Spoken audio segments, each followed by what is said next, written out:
America అధ్యక్షుడు ట్రంప్కి ఉపాధ్యక్షుడు JD వాన్స్కి మధ్యన విభేదాలు పడదూపుతున్నాయి. ఇరాన్ మీదన దాడి చెయ్యొద్దు అని వ్యాన్స్ చెప్పాడు.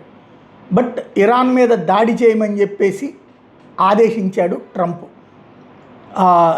వ్యాన్స్ను పక్కన పెట్టాడు. వ్యాన్స్ ఏమో మొన్ననే ఈ పాకిస్తాన్ అది పోయి వచ్చాడు, ఈవెన్ ఇతర దేశాలకు వెళ్ళొచ్చిన దాన్ని ఇదేదో హాలిడే ట్రిప్ లాగా వెళ్ళొచ్చాడు వ్యాన్స్ అంటూ వెటకారం చేసుకొచ్చాడు ట్రంప్.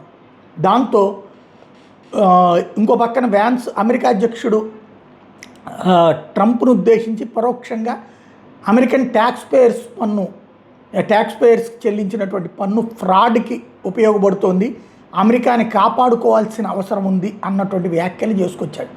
దీంతో ఇరాన్ వ్యవహారంలో వీళ్ళిద్దరి మధ్యన విభేదాలు బాగా కనబడుతున్నాయి.